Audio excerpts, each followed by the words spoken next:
Stop taking meeting notes and let ClickUp AI Note Taker do.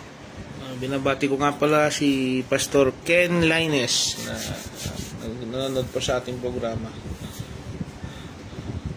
ng UCCP 13 po. Patuloy po tayo. Nabati ko nga pala mga kapatiran sa UCCP. Okay po. At iba pong mga Christian denomination nating mga kapatiran. Do it for you. It allows you to focus on your meetings, not your.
Isang magandang umaga sa inyo lahat. Welcome po sa Chapel of Worship Christian Faith Ministries.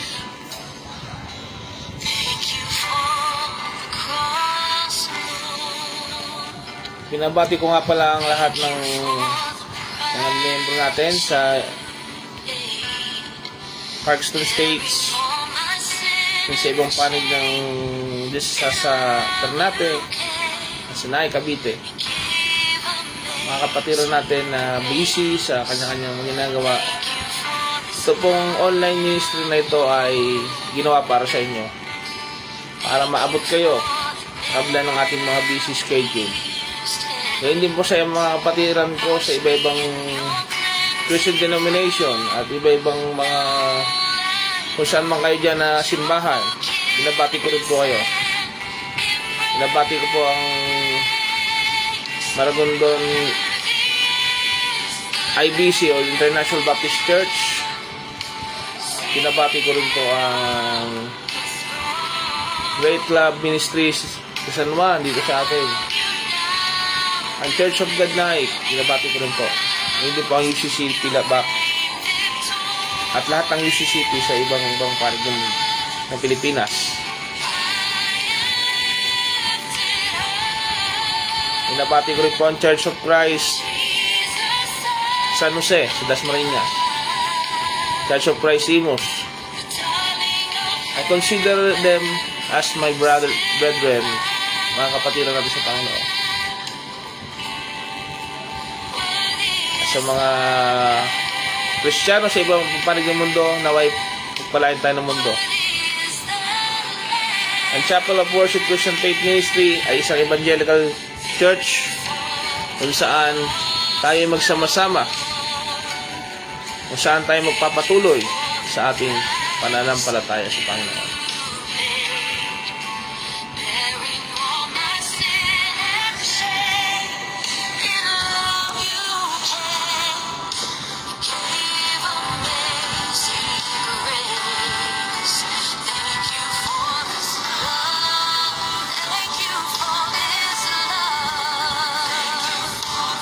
Tayo po ay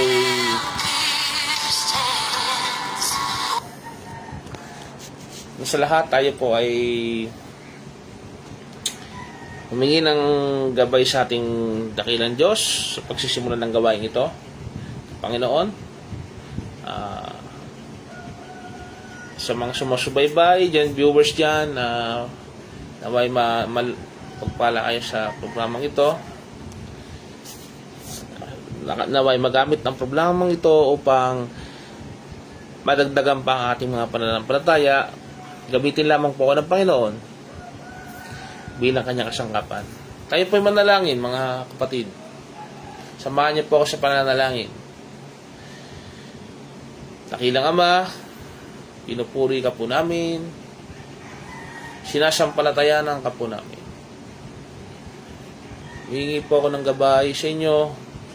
Unang-una sa lahat, ang kapatawaran sa aking mga nagagawang pagkakasala, sa aming mga nagagawang pagkulang. Patuloy niyo kaming linisin ng inyong banal na dugo. Patuloy niyo kaming katagpuin. Naway magkaroon kami ng pusong dalisay, pusong pagkumbaba sa inyong harapan. Patawarin po kami sa aming mga nagagawang pagkakasala sa inyo.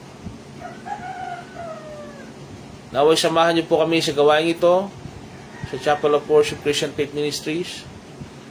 Naway maraming makapanood dito. Dinadalangin po namin naman na maraming kaluluwa ang maakay sa pananampalataya. Naway sila man din ay magkaroon ng pagmamahal sa inyo. Sila man din ay magkaroon ng ugnayan sa inyo. Naway gamitin niyo lamang po ang ministry na ito sa paglilingkuran namin sa bawat isa. Ito po ang aming samot na langin sa ngalan ni Jesus. Amen. Ay pa magpatuloy sa gawain ng Panginoon. Tayo po'y magkaroon ng pagpupuri, pagpapasalamat sa dakilang lumikha. ating awitin ang isang awitin sa Panginoon.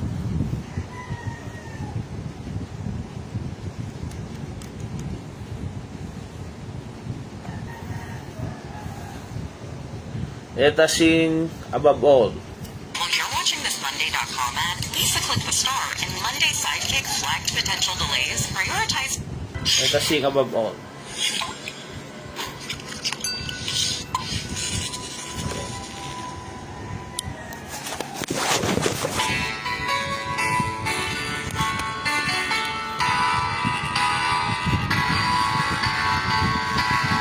Above all powers, above all kings, above all nature and all created things,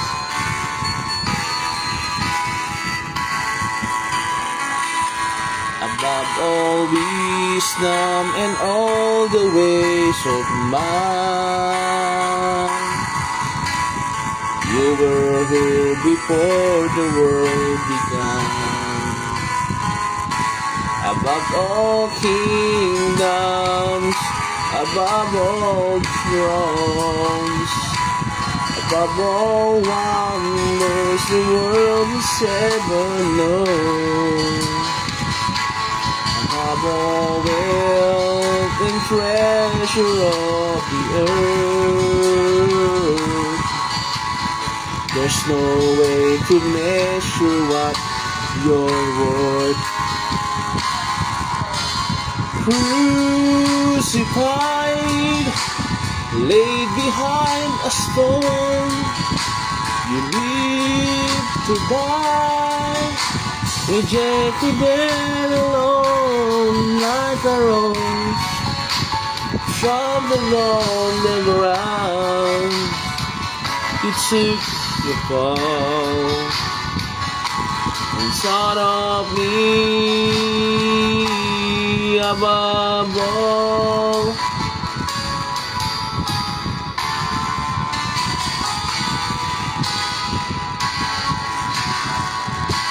above all powers, above all kings, above all nature and all created things, above all wisdom and all the ways of man. You were here before the world began. Hallelujah!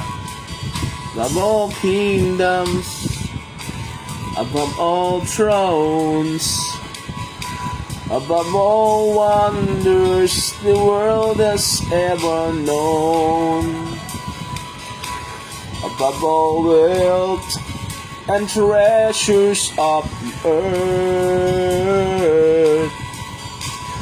there's no way to measure what you're worth.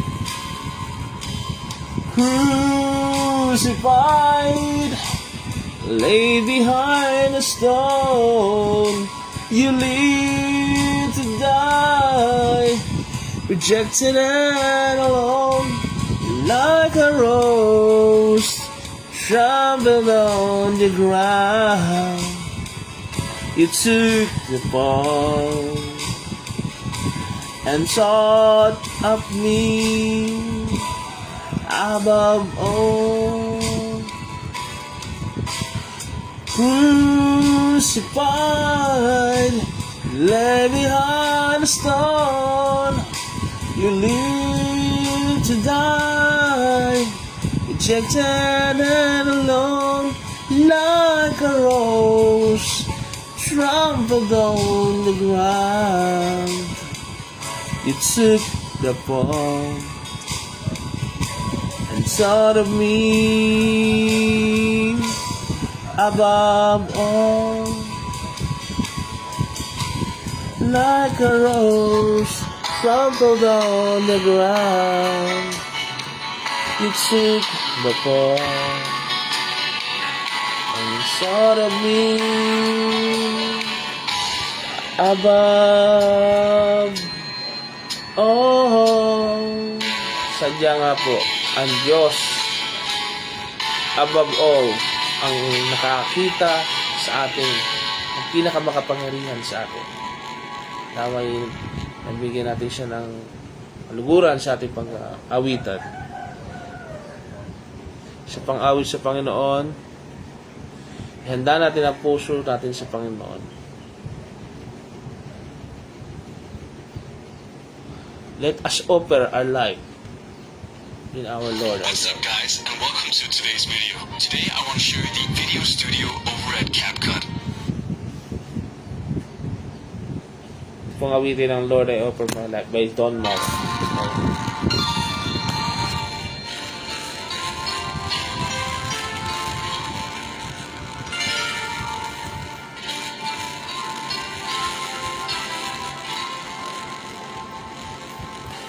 All that I am, all that I have, I lay them down before you, oh Lord. All my regrets, all my acclaims, the joy and the pain, I make them yours. Lord, I offer my life to you.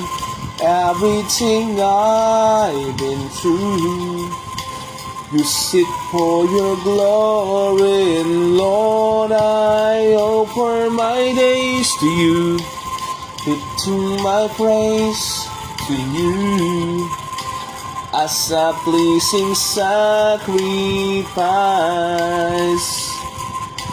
Lord, I offer you my life.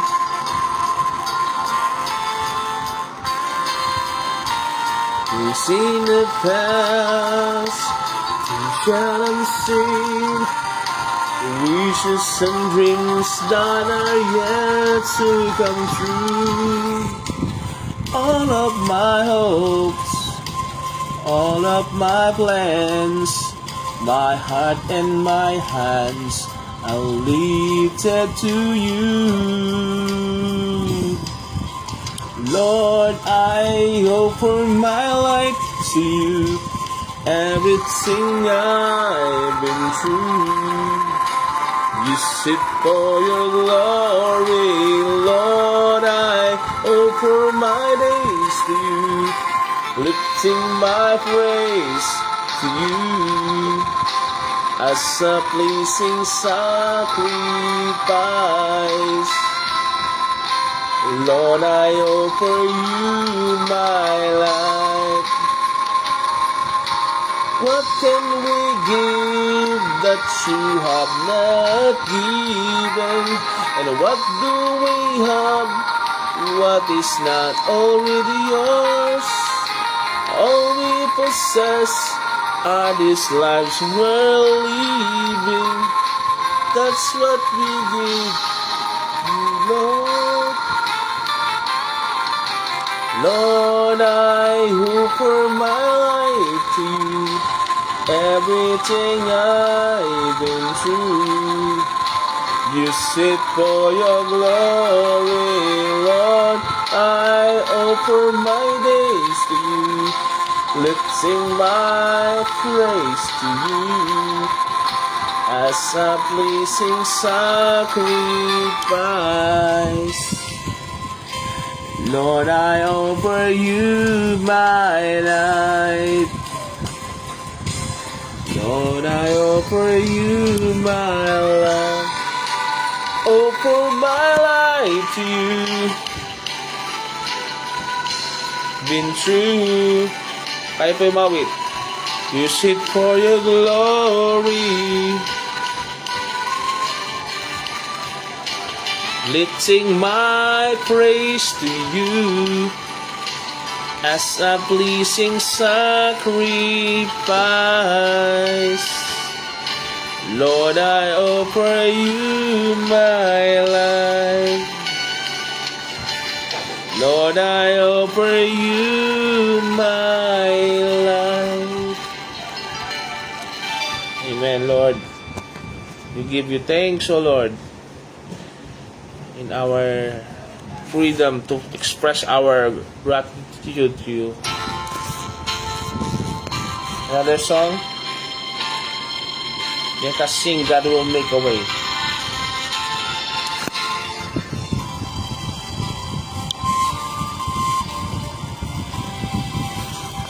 God will make a way when there seems to be no way. He works in ways we cannot see. He will make a way for me. He will be my guide. Hold me closely to His side. With love and strength for each new day, He will make a way. He will make a way. Oh, God will make a way when there seems to be no way. He works in ways we cannot see. He will make a way for me. He will be my guide. Hold me closely to His side. With love and strength for each new day, He will make a way. He will make a way. By the road in the wilderness, He lead me. And rivers in the desert will I see. Heaven and earth will fade, but His word will still remain. And He will do something new this day. Even today, God will make a way when there seems to be no way. He works in ways we cannot see. He will make a way for me. He will be my guide. Hold me closely to His side. With love and strength for each new day, He will make a way. He will make a way. By the roadway in the desert, He will lead me. And rivers in the desert will I see. Heaven and earth will fade, but His word will still remain. And He will do something new this day. God will make a way when there seems to be no way. He works in ways we cannot see. He will make a way for me. He will be my guide.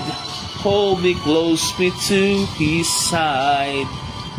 With love and strength for each new day, He will make a way. He will make a way. With love and strength for each new day, He will make a way. He will make a way. Amen. Lagi po siyang gumagawa ng paraan sa ating buhay.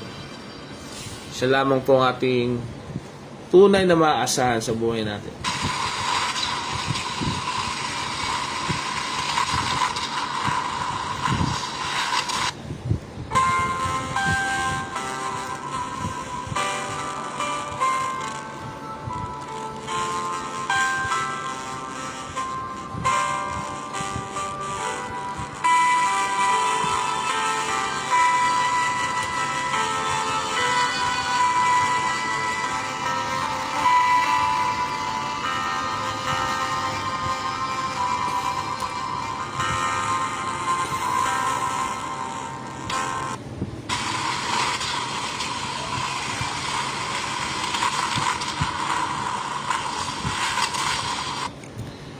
Ating pong awitin ng isang awitin sa Panginoon bago tayo magsimula.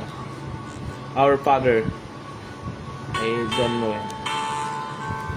Purihin natin ang Panginoon, sambahin natin siya sa Espiritu at katotohanan. Salamat po sa pagsubaybay at tayo po ay magpuri. Samahan niyo po ako magpuri sa Panginoon. Ating pong awitin, Our Father.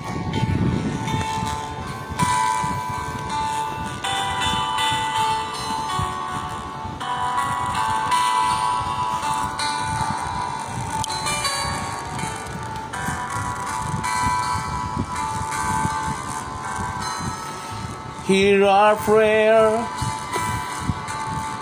We are your children, and we gathered here today. We gathered here to pray. Hear our cry. Lord, we need your mercy, and we need your grace today. Hear us as we pray. Our Father, who art in heaven, hallowed be thy name. Our Father, hear us from heaven, forgive our sins, we pray. Hear our song as it rises to heaven. May your glory fill the earth as the waters cover the sea. See our hearts and remove anything that is standing in the way of coming to you today. Our Father, who art in heaven, hallowed be thy name. Our Father, hear us from heaven, forgive our sins, we pray. And though we of you were surrounded by many who have crossed the rivers before, and this is the song we'll be singing forever. Holy is the Lord. Holy is the Lord. Holy is the Lord. Holy is the Lord. Holy is the Lord. Holy is the Lord. Holy is the Lord. Holy is the Lord. Hear our prayer. We are your children, and we gathered here today. We've gathered here to pray. Hear our cry. Lord, we need your mercy, and we need your grace today. Hear us as we pray. Our Father, who art in heaven, hallowed be thy name. Our Father, hear us from heaven, forgive our sins, we pray. Our Father, who art in heaven, hallowed be thy name.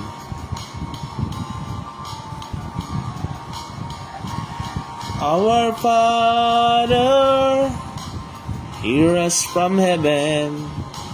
Forgive our sins, we pray. Forgive our sins, we pray. Forgive our sins, we pray. Amen, Lord. Tunay nga po na yun ang tinuro yung panalangin sa amin na dapat naming isabuhay ang pananalangin palagi. Tuwi-tuwi na kailangan po nating mananalangin sa Panginoon. Work today.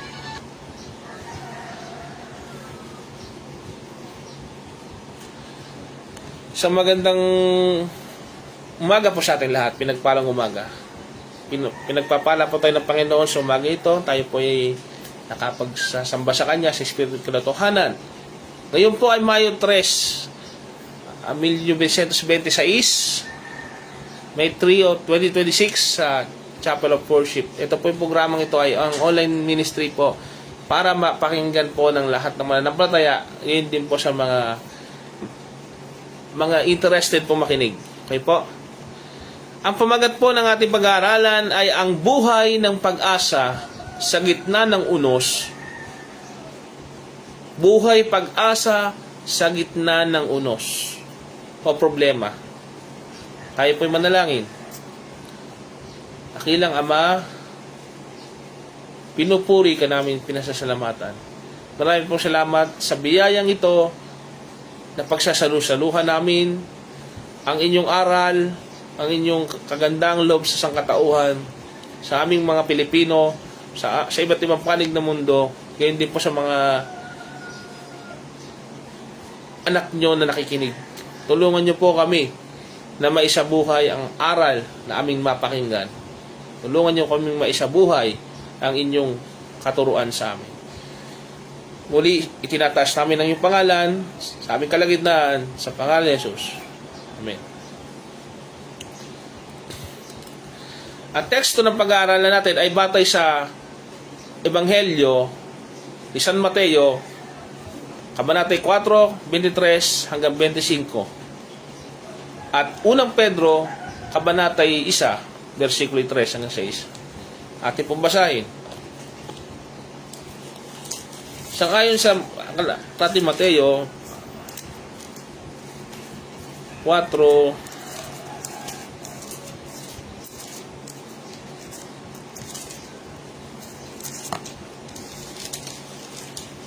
23 hanggang 25. Tayo po'y makinig. At nilibot ni Jesus ang buong Galilea na nagtuturo sa mga sinagoga nila at ipinangaral ang ebanghelyo ng kaharian at nagpapagaling ng lahat ng sari-saring sakit at ng lahat ng karamdaman na nasa mga tao. At lumaganap ang pagkabantog niya sa buong Syria at kanilang dinala sa kaniya ang lahat ng mga may karamdaman at ang mga pinipighati at sari-saring sakit at pahirap at ng mga inaalihan ng mga demonyo at ang mga himatayin at ang mga lumpo at sila'y pinagaling niya. Verse 25. As sinundan siya ng lubhang karamihang tao mula Galilea at Decapolis at Jerusalem at Judea at mula sa dakong ibayo ng Jordan. Lahin po ang ebanghelyo sa salita ng Panginoon. At sa unang Pedro, Kabanatay 1. Ang unang sulat ni Pedro, Kabanatay 1, Kabanatay 1, ang versikulo 3 hanggang 6.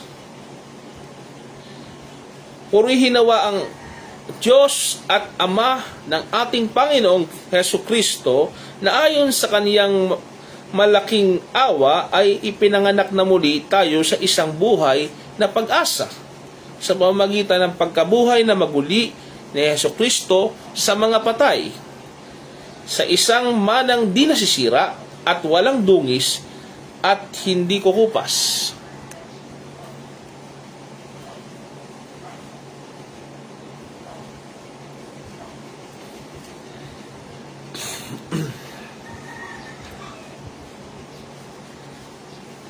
Sa Kabanatay 4, sa isang manang di nasisira at walang dungis at hindi kumukupas, na nilaan sa langit para sa iyo, na sa kapangyarihan ng Diyos ay iningatan sa pamamagitan ng pananampalataya at ikaliligtas ng nahanda upang ihayag sa huling panahon. Na ito ang inyong totoong ikinagagalak, bagamat ngayon sa sandaling panahon kung kailangan ay pinalumbay kayo sa muling pagsubok. Sabi po natin dulo. Na ito ang inyong totoong ikinagagalak, bagamat kayo sa sandaling panahon kung kailangan ay pinalumbay kayo sa muling pagsubok. Yan po. Pagpalain po ang salita ng Panginoon. In-emphasize ko po yung huling verse na darating po talaga sa punto ng buhay natin na kahit tayo mananampalataya pa, ay magkakaroon tayo ng makadiyos na kalumbayan. Dahil sa ating mga pagsubok, dahil sa mga problema na kinaharap natin dito sa sanlibutan, dahil kahit tayo mga Kristiyano mananampalataya, habang tayo narito sa mundong ito, nabubuhay kasama ng ibang tao, kasama ng ibang tao, nagdaranas din tayo ng pagsubok na dinadanas din nila. Kung sila'y nahihirapan sa buhay dito, malamang tayo gayon din ang karanasan sapagkat isang mundo ang ating ginagalawan. Alam natin na sangayon sa Mateo Kabanatay 4:23 na ang Panginoong Jesus ay darating ang Panginoong Jesus kagaya ng pag-asa na naranasan nila nung araw nung kasama nila ang Panginoong Diyos sa lupa. Kung napakinggan nyo po, napakasaya po nila na yung Panginoong Jesus nagmi-ministeryo sa kanila. Nagpapagaling, pinapalaya yung mga tao, yung mga may sakit, gumagaling po. Nagkakaroon na sila ng bagong pag-asa. May ikukwento po ako sa yung pangyayari sa pagkilos ng Panginoon o testimonya ko po ito sa ating buhay. Okay? May isang sabihin natin ako yon, karanasan natin sa buhay. Okay?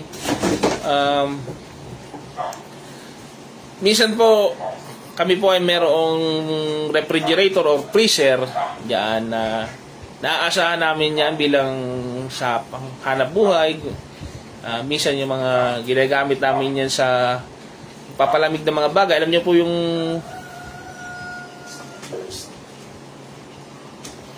refrigerator na yan ay nasira. Alam nyo. Pero alam nyo, dahil sa kawalan ko ng time at kawalan ko ng hindi ko mapag-aralan yan. Hindi ko talaga mapag-aralan kasi nga sa kakulangan ng oras sa trabaho. At gayon din naman, kaya ko naman kumpuni sa tingin ko, pero ayoko kumpunihin, baka masira lalo dahil sa kakulangan ko nga ng anong pag-aralan o ano. Pero marunong po ako magkumpuni, marunong po ako mag-ayos ng mga sirang bagay. Marunong din po ako sa electricity o electronic devices. Subalit, dahil nga sa kakulangan kong yon, hindi ko to magawa mag-isa. Dinala ko ito sa isang eksperto. O mas magaling siya gumagawa noon. Pero alam nyo, yung ekspertong yon sa paggawa ng isang refrigerator or ref kung tawagin, sa katandaan niya, sa edad niya at saka sa kanya, hindi rin niya magawa dahil din siguro kung depende sa model o ano ng rep. Alam natin, kaya ko sinasabi ito, yung kwentong ito, na kinakailangan talaga natin ng isang eksperto sa isang larangan. O kung saan magaling yung taong yon, yun yung babayaran natin, o doon tayo magkakaroon ng pagpapagawa upang maisaayos yung bagay na uli yun, o ma-restore yung bagay na yon. Sa buhay natin, mga kapatid, tandaan natin, ang buhay natin ito, hindi talaga atin. At itong buhay na ito, kapag ginawa natin sa pamamagitan ng sarili natin, alam nyo, pag nasira ito,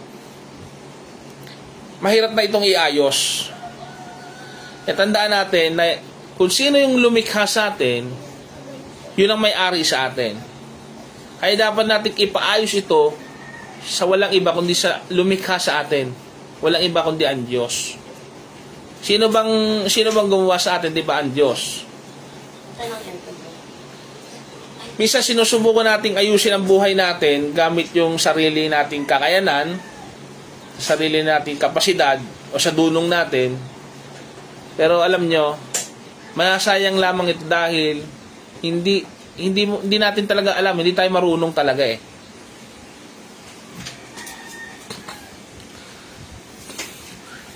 Pero tulad ni Jesus sa Mateo 4:23, kailangan nating lumapit sa ating tagapaglikha. Sino ba lumikha sa atin? Di ba? Walang iba kundi ang Diyos. Siya lamang ang may otoridad gumawa sa atin. Kagaya ng isang manggagawang magaling, halimbawa sa pagmemekaniko, halimbawa sa electronic devices, kung ano man yan, kailangan natin lumapit sa magkukumpuni ng ating buhay.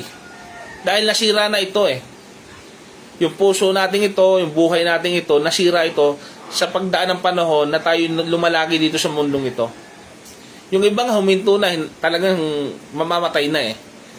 Pero alam nyo, ang Diyos, si Jesucristo, kaya niyang ibalik ang buhay natin yan. Kaya natin i-restore yan, buhay natin yan. Kagaya ng panahon na ngayon, ang Panginoon nagturo sa mga tao, nangaral ng mabuting balita. Kailangan natin makilala, kailangan nating magpasakop sa Panginoong Yesus. Siya lang naman ang kayang umayos ng ating buhay. Siya ang kaya magpagaling ng ating mga nararamdamang karamdaman. Kung ikaw'y masakit, kung ikaw sa mga manonood natin may sakit, may karamdaman, kung kayo nanonood, naway hipuin kayo ng Panginoon na pagalingin sa inyong sakit. Kayo po'y manalangin. Pwede po kayo mag-prayer request. Any prayer request po ay welcome po at ating papanalangin po. Kailangan nating lumapit sa tagapaglikha natin. Huwag tayong mahiya na i-express yung pananampalataya natin. Kasi kung hindi natin gagawin yon, hindi tayo magpapakumbaba. Alam nyo, mananatili tayong sira na hindi mapapakinabangan. Ang gaya ng rep namin ngayon, hindi napapakinabangan. Kasi nga, sira, wala pa yung piyesa, wala pa yung gagawa. Tandaan natin, si Jesus ang ating tagapaglikha. Siya ang doktor natin, siya ang gagawa sa ating sira-sirang buhay.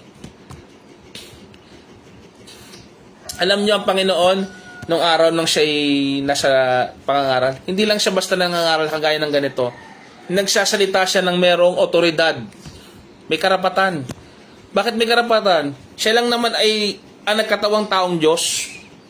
Siya lang naman ay Diyos na nabuhat sa pasimula, ang lumikha lang naman sa atin. Kaya kung may sasabihin man siya about sa batas, about sa tao, sa physical, sa spiritual, meron po siyang kay o karapatan. Kumikilos siya ng may kapangyarihan. Alam niyo po yon. Hanggang sa ngayon, nararamdaman po natin ang kapangyarihan ni Jesus sa ating mga buhay. Huwag tayong hayaan nating makikinig lamang tayo ng ganitong programa, nagbabasa tayo ng Bible na walang pagbabago. Tandaan natin na si Jesus ay buhay, magpakailanman. Hindi siya natiling patay, siya ay buhay.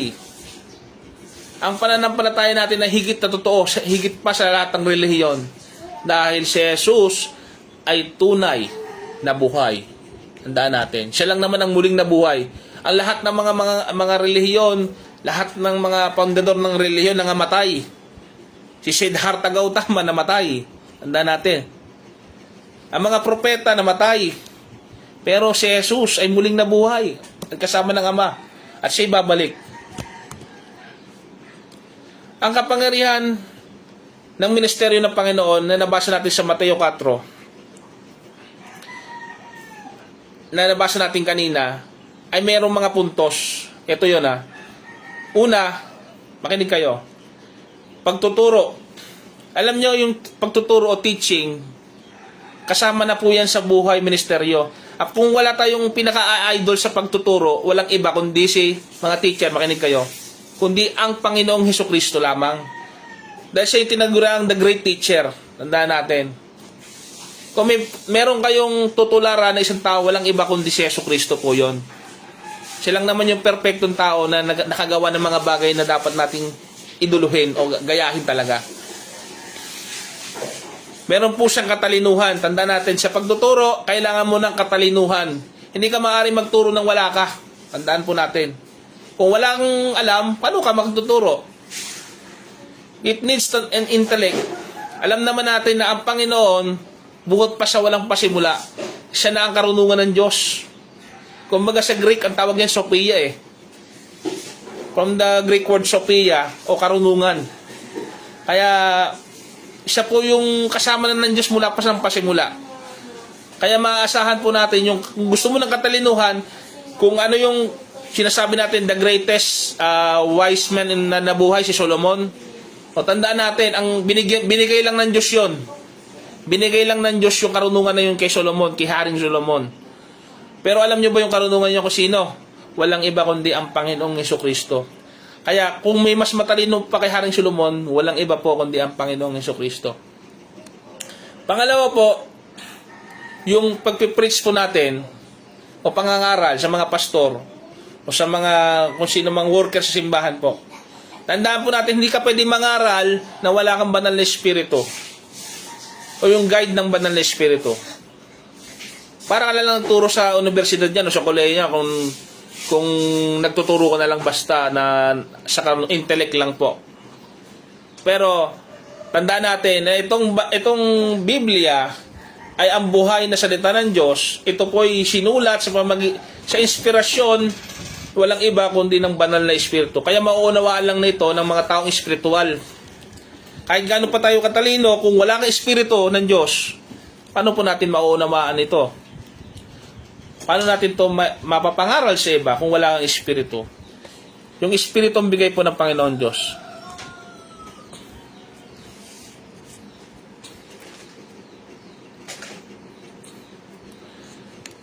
Sa physical po, tinuruan tayo sa intellectual, tinuruan tayo sa spiritual, tinuruan din tayo ng Panginoong Diyos, ni Kristo, ng pagpapagaling. Kompleto po eh. Hindi lang sa isip, sa espiritu, sa physical. Tinuruan din tayo mga lingkod ng Diyos. Kaya kung kayo yung mga lingkod ng Diyos o talagang kompleto, ang Panginoon nagpagaling din po. Kaya binigyan tayo ng kapangyarihan ng Diyos na magpagaling sa mga may karamdaman. Binigyan tayo ng otoridad ng Panginoong Jesucristo na igapos ang mga masamang espiritu na yan upang mapagaling ang mga may karamdaman.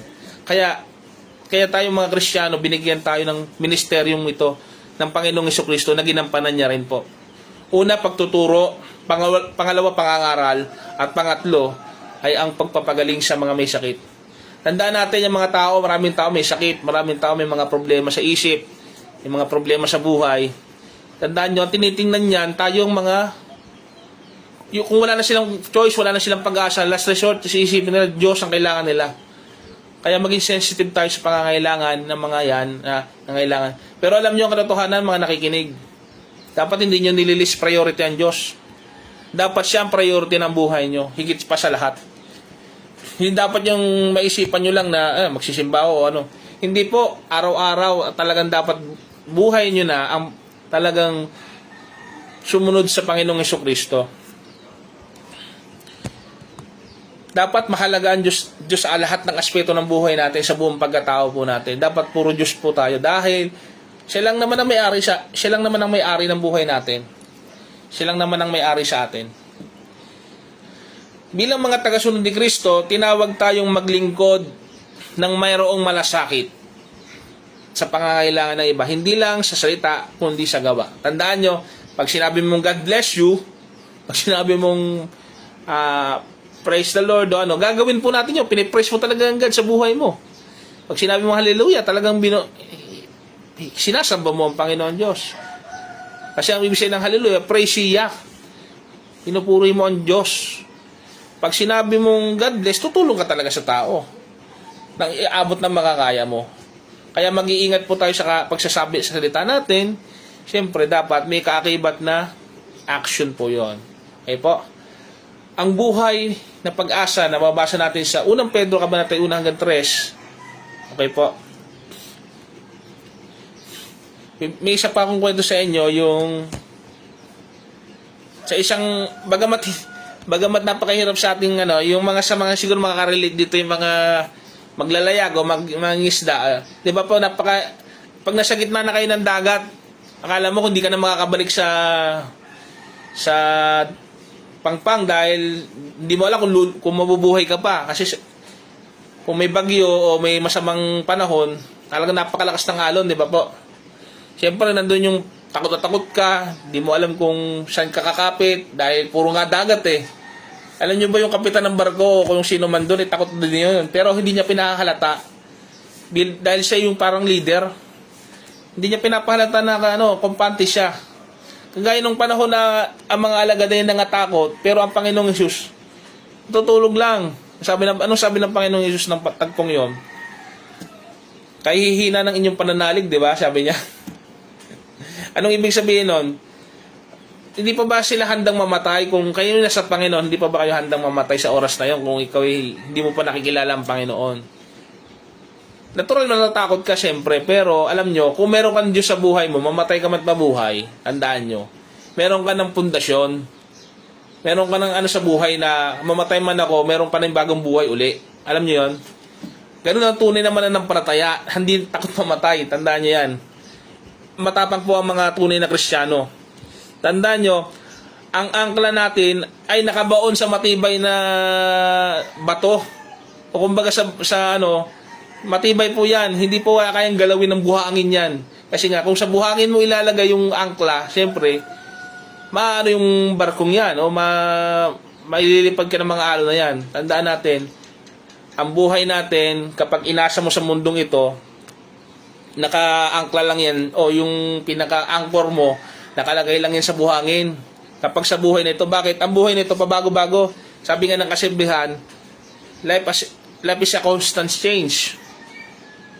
Talagang nagbabago ang panahon. Mamaya yung kasama mong yan, iba na turing sa'yo. Mamaya yung ikaw ngayon maayos ang buhay mo, sa ibang araw hindi na mahirap ka na uli. Hindi natin masasabi unpredictable ang buhay. Hindi mo alam yung kasama mo ngayon kung buhay pa bukas, di ba? O hindi natin pwedeng baguhin sa isang madaling panahon ang buhay natin. Kaya kailangan natin ng matibay na sandalan. Alam niyo kung sino yung matibay na sandalan? Walang iba kundi ang pananampalataya mo sa Panginoong Hesus. Yun ang matibay nating sandigan. Yun ang ating matibay na sandata sa hamon sa buhay. Alam nyo, kaya tayo nabubuhay, kaya tayo may pag-asa, dahil lang naman sa Diyos. Kaya, dapat nasa Kanya ang pag-asa natin. Tayong mga Kristiyano, ang pinakapundosyon natin, yung pananampalataya natin sa muling pagkabuhay ng Panginoong Hesus. Siya lang po yung nagtagumpay sa kamatayan. Siya lamang po nagtagumpay laban sa kasalanan. Kung nagawa po ni Jesus, magagawa rin po ng tagasunod niya yan. Kung may pananampalataya at pagsunod lang po ang mga mananampalataya niya. Kahit ano pa mga bigat na pinagdadaanan natin sa buhay na ito, di kailangan tayo dapat ay susuko na o mabibigo. Tandaan natin, may pag-asa tayo sa kabilang buhay. Tandaan nyo. Hindi man dito, sa kabilang buhay. Meron tayong pamana sa kaharian ng Diyos. Alam niyo yon, yung bagong langit at bagong lupa. Magkakaroon tayo ng yaman na hindi kayang isipin. Yung yaman dito sa mundo, wala namang yan eh. Alam niyo, sisirain lang din ng Diyos lahat to. Walang kayang sumira na ito kundi lumikha din. Tandaan nyo, yung mga sumisira ng kalikasan dyan, yung sinisira nila yung sangkatauhan dahil sa mga kung ano ng mga invention nila. Tandaan nyo, pag nagalit ang Diyos, siya mismo sisira sa mundong ito. Kaya dapat tayo ay magpapakumbaba lagi at dapat tayo ay hindi dapat tayo tayo kukupas tayo, natanda tayo. Sino bang habang panahon, bata, di ba? Pero kung ikaw ay nananalig sa Diyos, tumanda man tayo, mamatay, alam niyo yun, bubuhayin tayo muli sa susunod na panahon. Lahat nabubulok, tandaan nyo. Yung pagkain mo ngayon, mamaya, bulok na uli yan. Yung gamit mo ngayon, yung mga kotse mo dyan, sinisira ng kalawang yan, sinisira ng pagkaluma ng panahon yan. Pero yung pananampalataya mo, yan ang magiging protection mo sa darating na panahon. Dahil kung naniniwala ka sa kapangyarihan ng Diyos, iingatan tayo sa huling araw. Alam niyo po yon, magkakaroon tayo ng panibagong buhay. Bubuhayin tayo kasama ng ibang mga naniniwala sa Panginoong Hesus. Isang bagong pag-asa. Tandaan niya.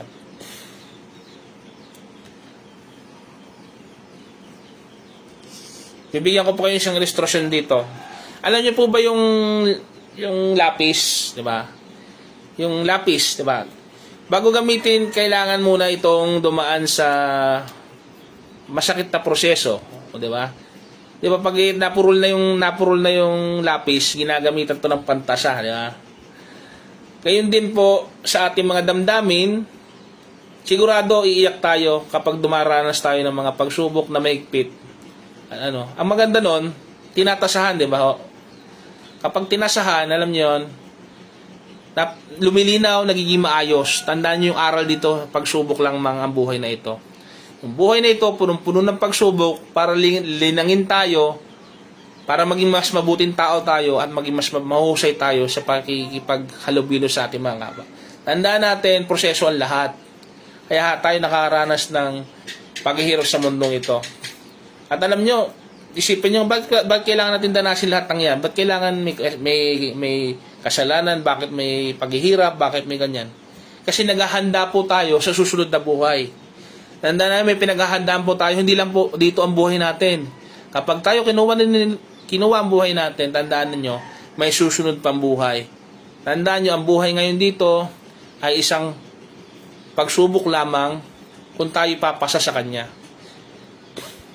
Paano natin mapapakita sa Diyos na tayo ay karapat-dapat sa susunod na buhay? Tandaan natin, dapat napapakinabangan tayo. Ano yon? Kailangan nasusulatan. Yung papel, nakakasulat doon. Dapat nakakagawa ng mga sulat, ng mga plano. Napapakinabangan yung lapis, tandaan nyo. Dapat maging pakinabang tayo sa lahat, maging pakinabang tayo sa Diyos, para maging karapat-dapat tayo sa susunod na buhay. Dahil yan sa pagpili ng Diyos. Hindi dahil sa sarili nating galing. Dahil kung pinili tayo ng Diyos, magkakaroon tayo ng kaluwalhatian, yung hinihintay natin, yung kapanatagan natin, yung pananampalataya natin, yung tinatawag na kaligtasan. Katulad ng ginto, alam niyo yung ginto, hindi naman magiging ginto yun ng basta-basta eh. Dinadalisay po ang ginto. Gayon din po ang pananampalataya natin. Hindi pwedeng, basta na lang kung sumampalataya. Kailangan kasama sa buhay yung pagdadalisay.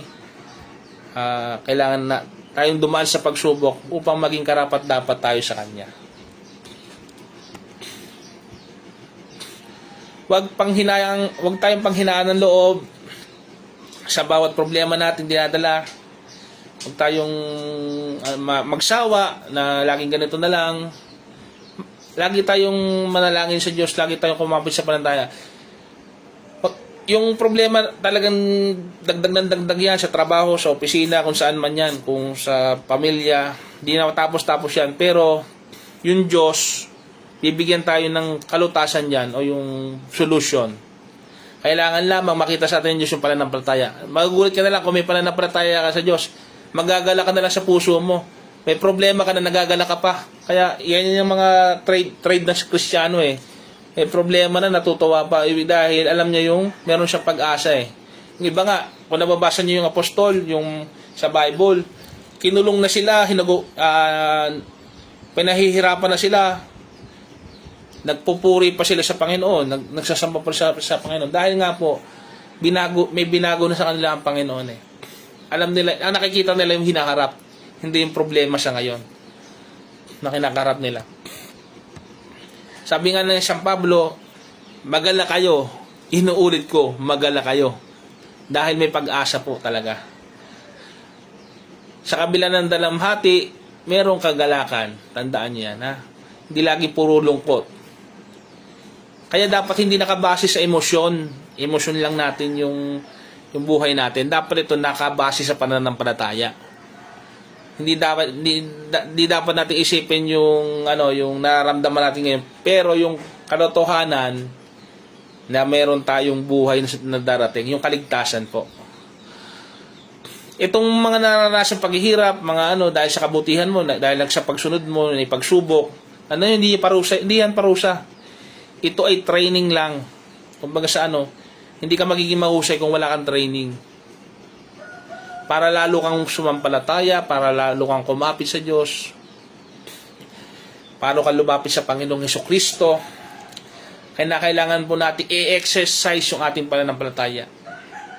Paano po yon? Pag sinabi mo, ginagawa mo. Nananampalataya ka talaga. Hindi lang po narinig nyo itong mensaheng ito bilang inspirasyon nyo lang, narinig nyo lang, maganda sa pandinig, pero bilang gusto nyo na magkaroon ng assurance ng kaligtasan, tanggapin nyo po. Walang iba kundi si Hesukristo sa inyong buhay. Kilalanin nyo si Hesukristo at malalaman nyo ang tunay na kaligayahan sa buhay na ito ay hindi dahil sa material, hindi dahil sa nararamdaman mo, kundi dahil sa pananampalataya. Tandaan natin. Basahin nga po natin yung Romans 8:28. Alam natin sa lahat ng bagay ay gumagawa ang Diyos para sa ikabubuti ng mga nagmamahal sa Kanya. Ayan po yung mga Bible verse natin. Iwanan ko po sa inyo. Pwede niyo pong i-memorize para pagkada po nagme-memorize ng Bible verse para pagdating sa tumarating yung mga pagsubok ay may nagpapaalala sa atin. Pilipos 4 versikulo 13. Ang lahat ng ito'y nagagawa ko dahil sa lakas na kaloob sa akin ni Kristo. Ayan. Yun yung mga Philippians 4:13, Romans 8:28. Mga Bible verse po natin na makakatulong sa atin sa pagpapalaala. Maraming po salamat at tayo po manalangin. Maraming po salamat, Panginoon, sa mensahe aming napakinggan. Ang napag-aralan po namin ay ang unos na naramdaman namin ay meron pang pag-asa sa gitna ng unos, ay may pag-asa po kaming dapat na malaman at talagang dapat kami may pag-asa dahil kami sumasampalataya sa inyo. Sa kabila ng problema, sa kabila ng Panginoon Diyos, maraming po salamat sa aming napakinggan. Binigyan niyo kami ng pag-asa sa aming napakinggan. Tulungan niyo kami manatili sa inyo na may pananampalataya. Hindi kami matalo ng problema sa buhay na ito. Sa pangalan ni Jesus. Amen. Tatako na po tayo sa isang gawain ng Panginoon. Walang iba kundi ito po yung tawagin natin ay banal na dulang. Ito po yung sagradong tawagin natin ay Lord's Supper. Inaalala natin yung ginawa ng Panginoon.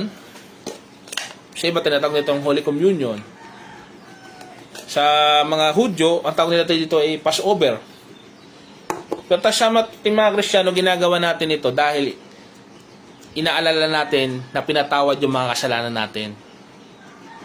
Nababasa natin sa unang Korinto, Kabanata 11, versikulo 24 hanggang 25. At ipong basahin sa banal na kasulatan. Unang Korinto 11, versikulo 24 hanggang 25. At nang siya magpasalamat, ay kanyang pinagputol-putol at sinabi, ito ang katawan na para sa iyo. Gawin niyo ito sa pag-alala sa akin. Sabi ng Panginoong Yesus. Hindi naman kumuha siya ng saro, pagkatapos maghapon, sinabi, ito ang dugo na matitigis sa krus ng Kalbaryo. Ito po yung representasyon ng kanyang dugo. Habang sila'y kumakain, si Jesus ay kumuha ng tinapay. Sinabi niya, yun ang katawan niya. At ang sarong ito, sabi niya, uminom kayong lahat nito sapagkat ito ang aking dugo ng tipan. Yan po.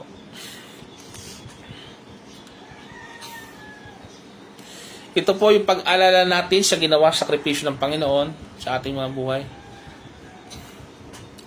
Nagsakripisyo po ang Panginoong Diyos sa atin para sa kabayaran ng ating mga kasalanan. Tandaan natin, sa pakikibahagi nito, ito po ay spiritual na bagay, spiritual na gawain, kailangan may malinis tayong puso, inaalala natin ang ginawa sakripisyo ng Panginoon. tayo po'y suriin po natin ang sarili bago natin tanggapin ang banal na komunyon.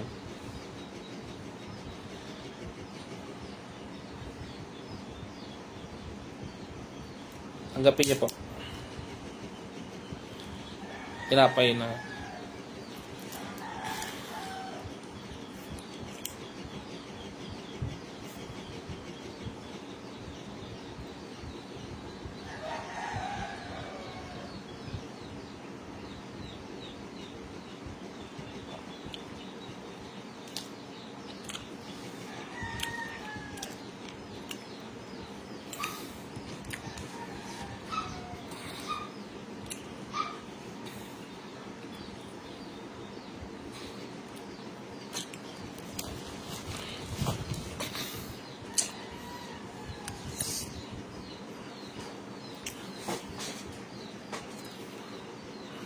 Handa ko na po ito sa panggawain ng Panginoon na pagbigayan.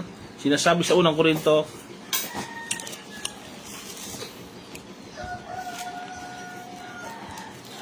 magbigay ang bawat isa sa inyo ng naayon sa pasya ng kanyang puso, huwag mabigat sa loob at napipilitan lamang, sapagkat iniibig ng Diyos ang nagbibigay ng masaya. Yan po. Sa pagbibigay ng Kristiyano po, ito po ay voluntary. Kung ay makakatulong po ito sa mga gawain sa ministeryo ng Panginoon. Ang nalilikom po sa lapi na ito ay magagamit po sa mga gawain sa iglesia ng Panginoon. Ay po, salamat. Panalangin po natin ang kaloob. Pagpalain niyo po, Ama, ang mga nagkaloob at nagbigay sa gawain, at nawa itong mga nalikom na ito ay magamit sa ikauunlad pa ng inyong ministeryo dito sa lupa. Purihin nawa kayo, sambahin nawa kayo sa Panginoon Jesus. Amen. Hey po, any announcement po sa atin na nakikinig po, maraming po salamat po sa ating mga taga-subaybay, mga kasamahan sa trabaho, sa PNP, mga kapasturan, at mga iba-ibang nakasubaybay sa programang ito.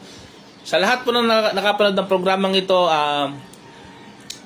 mga hindi pa sumasampalataya, wala pa sa Panginoon, just chat me po, at ako po ay maaari pong gumabay sa inyo upang makilala nyo ang Panginoong Hesukristo. Maraming po salamat sa pagsubaybay. Ito po ang Chapel of Worship Christian Faith Ministries, at tayo po ay magwawakas. Tayo po manalangin pagkawakas. Dakilan Diyos, maraming po salamat sa gawain ito na sa inyo. Maraming po salamat sa mga bagay na itinuro nyo sa amin. Tulungan nyo kami na mamuhay ng sang-ayon sa inyong kalooban. Pagpalain nyo po lahat ng makikinig. Ito po aming hingin panalangin sa pangalan ni Jesus. Amen.